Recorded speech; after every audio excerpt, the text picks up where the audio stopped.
السلام علیکم یا رسول اللہ وعلی آلک و اصحابک یا نور اللہ صلی اللہ تعالی علیہ وسلم۔ ناظرین و سامعین السلام علیکم ورحمۃ اللہ وبرکاتہ۔ الحمدللہ ہم روزانہ فجر کے وقت میں درس، نصیحتیں، مسائل، بہت سارے احکام سنتے ہیں۔ تو آپ لوگ کووڈ-19 لاک ڈاؤن کی وجہ سے گھر ہی میں رہ کر حفاظتی امور کے تحت اسٹے ہوم، اسٹے سیف کے تصور سے گھر ہی میں رہ کر آپ لوگ یہ مسائل سنیں اور دوسروں تک بھی پہنچائیں۔ اس کا ثواب بھی انشاءاللہ آپ کو ملے گا، اور یہ اب فیس بک پر لائیو ہوگا اور بعد میں یوٹیوب پر بھی اس کو اپلوڈ کیا جائے گا۔ تو ان چیزوں کو آپ شیئر کریں زیادہ سے زیادہ، انشاءاللہ ثواب جاریہ ہوگا۔ آج کچھ باتیں کبھی کبھار جو ہے پیسے دینے پر بھی گناہ مل سکتا ہے۔ ہم کیونکہ علم نہیں سیکھتے، مسائل کی گہرائی میں ہم نہیں جانتے، نتیجہ یہ ہوتا کہ کبھی کبھار ایک کام کو ہم نیک سمجھ کر کر رہے ہوتے ہیں، علم، مسائل، معلومات نہیں ہونے کی وجہ سے اس میں نقصان ہوتا اور الٹا ہمیں گناہ ملتا۔ اسی لیے ہر چیز کے بارے میں جو بار بار ہم آپ کو ترغیب دلاتے ہیں اور گزارش کرتے ہیں کہ علم سیکھو، مسائل سیکھو، مسائل سیکھو، معلومات حاصل کرو، کہ اسی وجہ سے کہ کوئی نیک کام اسی وقت نیک ہو سکتا، اسی وقت ہمیں اس پر ثواب مل سکتا جب ہم قرآن و حدیث کے بتائے ہوئے طریقے پر کریں گے، اللہ اور اس کے رسول کی رضا کے مطابق کریں گے، اپنی طبیعت کے مطابق، اپنے ماحول کے مطابق، جس میں لوگ تعریف کر رہے ہوں اس پر کریں گے تو ثواب نہیں الٹا گناہ ملے گا۔ جیسے ایک حدیث آپ سنیں، آقا کریم علیہ السلام نے ارشاد فرمایا کہ جو بغیر کسی صحیح ضرورت کے دوسرے کے سامنے ہاتھ پھیلائے یہ حرام ہے۔ اب اگر کوئی دیتا ہے اسے پیسے تو کیونکہ ایک حرام کام میں اس کی مدد کرے، جیسا قرآن کی ایک آیت ہے وَلَا تَعَاوَنُوا عَلَى الْبِرِّ وَالتَّقْوَى، مطلب آیت کا مفہوم یہ ہے کہ تم نیکی اور پرہیزگاری میں ایک دوسرے کی مدد کرو اور گناہ میں اور بے حیائی کے کاموں میں ایک دوسرے کی مدد مت کرو۔ تو اب ایک بندہ حرام کام کر رہا کہ بغیر ضرورت کے، بغیر مجبوری کے دوسرے کے سامنے ہاتھ پھیلانا، یہ حرام کام، جو اسے دے رہا ہے تو اسے انڈائریکٹ انہیں موٹیویٹ کرے جیسا کہ تو ایسے ہی اسی روش پر تو جاری رہے، تو وہ بھی گنہگار ہوگا۔ اسی لیے علماء نے فرمایا، اور یہ حدیثوں کے مضامین ہیں، کہ جو بندہ ایسے بندے کو دے گا تو انہیں بھی گنہگار ہوگا، اسے ثواب نہیں ملے گا، کیونکہ ایک حرام کام کرنے والے کو وہ دے رہا ہے پیسے۔ جیسے چوری کرنے والا حرام کام کرتا، اگر آپ اس کی مدد کریں گے تو ظاہر سی بات ہے آپ کو بھی اس کا وبال ملے گا۔ جھوٹ بولنے والا حرام کام کر رہا، اگر آپ اس کی مدد کریں گے تو اس کا گناہ آپ کو بھی ملے گا۔ اسی لیے کہ جو سامنے والا آپ کے سامنے جھولی پھیلا رہا ہے، ہاتھ پھیلا رہا ہے، کہ واقعی وہ مستحق ہے یا نہیں ہے، آپ کے صدقات و خیرات کے لیے وہ ایلیجبل ہے یا نہیں ہے، یہ آپ تھوڑا غور کر لیں۔ اب دنیاوی اعتبار سے کیونکہ ایک انویسٹمنٹ ہے، ہمارا 10 روپے بھی، 1 روپیہ بھی جو ہم اللہ رسول کی بارگاہ میں خرچ کر رہے ہیں، یہ آخرت کے لیے انویسٹمنٹ ہے۔ جب آپ کو معلوم ہو کہ دنیاوی اعتبار سے کسی بزنس میں اگر آپ انویسٹ کرنا چاہتے ہیں، یا کوئی پارٹنر ہے یا کوئی کمپنی ہے، آپ کو 1% بھی اگر ڈاؤٹ ہے کہ انہیں دھوکے باز ہو سکتا، انہیں جھوٹا ہو سکتا، انہیں غلط ہو سکتا، تو آپ اس پر انویسٹ نہیں کریں گے۔ لیکن جب دینی بات آ جاتی، کوئی بھی آ گیا، چرس پینے والا بھی آ گیا، گانجا پینے والا بھی آ گیا، جھوٹے ڈاکومنٹس لے کر کڈنی کا پرابلم ہے، آپریشن پرابلم ہے، آ کر بتا دیے، آنکھ بند کر کے آپ اس کو پیسے دے دیے، تو یہ دنیا میں اعتبار سے ایسے ہی کرتے۔ آپ لاکھ روپے لیے کوئی آیا، بھئی ہمارا ایک بہت بہترین بزنس ہے، آپ اس میں انویسٹمنٹ کرو، ہر مہینہ آپ کو ہمیں 10,000 روپے دیتے، نہیں لے پہلے لے لے 10 لاکھ روپے کا تو دیتے ہمیں، تو کتنی ہم انویسٹمنٹ کرتے۔ تو اسی طریقے سے جب ہم خیرات کرتے، صدقہ دیتے، تو اس کے حوالے سے بھی کم سے کم، زیادہ نہیں تو نہیں، یقیناً آپ کا شیڈول بیزی ہے، آپ بیزی رہتے، اتنا وقت آپ کے پاس نہیں ہوتا، تو چلو ثواب نہیں ملا، الٹا گناہ ملتا آپ کو۔ اگر غلط جگہ پر، غلط بندے کے پاس اگر آپ اپنے زکوٰۃ، صدقات و خیرات دیں گے تو ایک تو جو واجب صدقہ ہے اس کا ادا نہ کرنے کا گناہ، اور دوسرا ایک غلط بندے کو انڈائریکٹ ہیلپ کرنے کی وجہ سے اس کے غلط کام میں اس کا وبال آپ کو ملے گا۔ لیکن ہمیں شعورچ نہیں، ہمیں معلوماتچ نہیں۔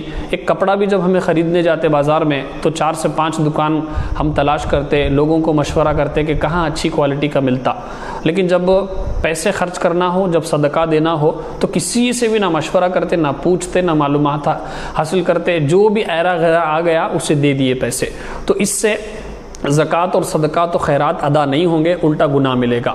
آپ کو معلوم ہونا چاہیے، جو لوگ رپورٹس وغیرہ، نیوز وغیرہ جانتے ہیں، یہ جو پروفیشنل بیگرز ہے، یعنی پیشہ ور جو بھکاری ہیں، ان کی $multi-million انڈسٹری ہے۔ باقاعدہ ایک بہت بڑا بزنس یہ آپ کو معلوم ہوگا، نہیں معلوم ہے تو آپ ریسرچ کر لیں، آپ کو معلوم ہوگا جو سرکلز ہے اور جو چوک ہے وہ باقاعدہ بکتے ہیں، اس میں ٹھیکے لے ہوتے ہیں اور اس میں بعض پولیس والے بھی اس میں انوالو ہوتے ہیں. یہ ایک بہت بڑا پروفیشن ہے. اس میں جو بھیک مانگنے والے ہیں آپ کو کروڑ پتی بھی مل جائیں گے، لیکن بظاہر پھٹے پرانے کپڑے، ان کے گود میں بچے ملیں گے آپ کو، ان کے گود میں کئی لاکھ، الگ الگ رپورٹس کے مطابق ہندوستان میں 5 لاکھ 6 لاکھ تک ایسے لوگ ہیں جو پروفیشنلی بھیک مانگتے ہیں. یعنی وہ بھکاری نہیں ہیں، کروڑ پتی ہیں، لیکن انہوں نے اس کو دھندا بنا لیا، بزنس بنا لیا. اسی طریقے سے ایک رپورٹ کے مطابق ہر سال ہندوستان میں 40,000 ایسے بچے ہوتے ہیں، ان کو زبردستی بھیک منگوایا جاتا، مار کر، ان کو نشہ دے کر یا ان کو زبردستی کر کے ان کو بھیک منگوانے پر مجبور کرتے. تو آپ جو چھوٹا بچہ کسی ہوٹل کے سامنے، کسی بس اسٹینڈ کے سامنے آ کر آپ کو ہاتھ باندھ کر ایسے پیسے پوچھتا نا، تو آپ کی رحم دلی آ کر آپ 10 روپے 50 روپے نکال کر دے دیتے. لیکن ایک بہت بڑی جو حرام انڈسٹری ہے اس میں آپ انڈائریکٹ ہیلپ کرے جیسا. لیکن مسلمان ہے کہ بس ہمیں سوئے ہوئے معلوم ہی نہیں. اسی طریقے سے بعض مدرسے والے بھی آ جاتے، نہ کوئی مدرسہ ہوتا نہ کوئی ادارہ ہوتا، بس پیپر لے کر آ گئے، ڈاکومنٹ لے کر آ گئے، 4 فوٹوز لے کر آ گئے، بس ہمیں دیتے رہتے پیسے. بس انویسٹ تو کرو، کم سے کم انکوائری تو کرو، معلوم تو کرو، لیکن ذہن نہیں ہے. اسی لیے یہ چیزیں بعض لوگ بولتے ہیں کہ نہیں ہماری نیت اچھی ہے، کیا تو ہون دے گا. اب ایک چور بولتا آپ کو گھر میں چوری کرنا ہے، رسی دو اور چاقو دو مجھے بولتا، تو تب بولتے لے بھائی رسی بھی لے، چاقو بھی لے اور پسٹول بھی لے، یہ ہماری نیت اچھی ہے تو لے، کیا تو کر، ایسا بولتے. تب یہ بیوقوفی ہے.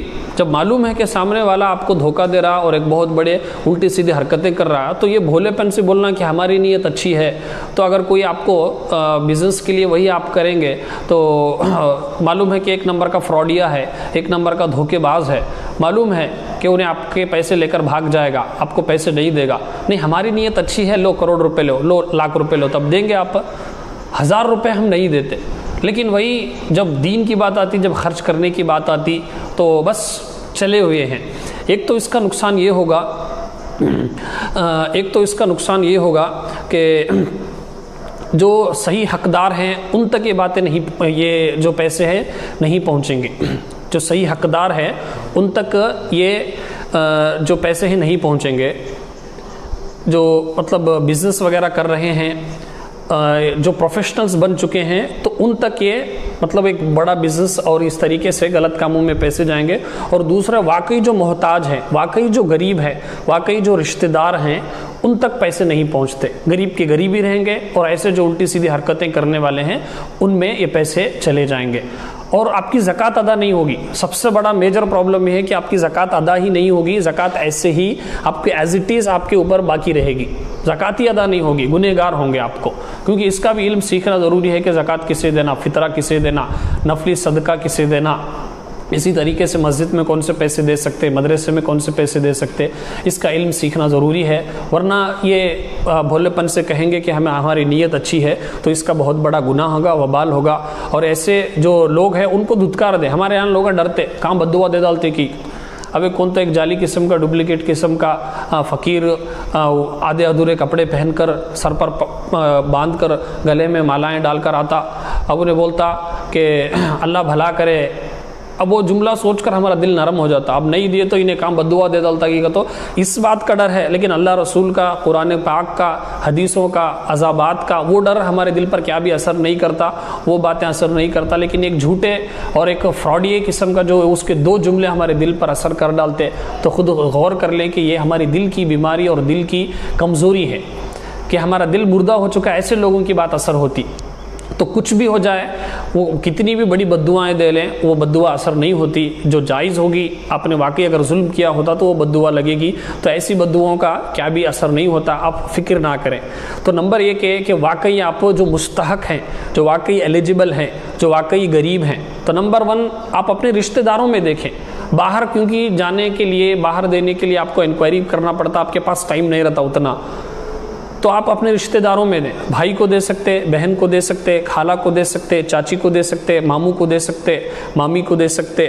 تو ان لوگوں کو آپ صدقہ و خیرات دے سکتے. اور اپنے دوستوں میں دیکھیں، اپنے قریبی جو فرینڈ سرکل ہیں ان کو دیکھیں، اپنے محلے میں دیکھیں، نہیں ہیں تو ایسی تنظیمیں جو 100% دین و سنیت کا کام کر رہی ہیں تو ان کو آپ دیں، صحیح پہنچیں گے۔ اسی طریقے سے وہ ادارے جس میں بدعقیدگی سکھائی جاتی ہے، اگرچہ وہ مدرسے اسلام کے نام پر ہو لیکن جہاں پر غلط نظریات بولے جاتے ہوں، جہاں پر بدعقیدگی پھیلائی جاتی ہو، تو ایسے مدرسے میں بھی اگر آپ دیں گے تو ثواب نہیں ملے گا۔ تو ان چیزوں کو ذہن میں رکھیں، باقاعدہ ایک ذی شعور، ایک انٹلیکٹ اور ایک عقل والا جیسے ریاکٹ کرتا تو ویسے کریں، نادان اور ایک بیوقوفی کی طرح آپ نہ کریں۔ اسی طریقے سے اس پر کئی مرتبہ میں نے کلام کیا الگ الگ اجتماعات میں کہ کھانا کھلانے کا، ہمارے یہاں لنگر بانٹتے، لنگر جا رہا، اس میں شرابی بھی آ کو کھا رہا، اس میں چرس پینے والا بھی آ کو کھا رہا، بے نمازی بھی آ رہا، اس میں جھوٹ بولنے والا بھی آ رہا، سود کھانے والا بھی آ رہا، تو انہیں جو کھانا کھا کر اسے جو طاقت ملتی وہ کہاں استعمال کر رہا؟ حدیث میں فرمایا گیا کہ تم نیک لوگوں سے دوستی کرو، نیک ہی تمہارا کھانا کھائے۔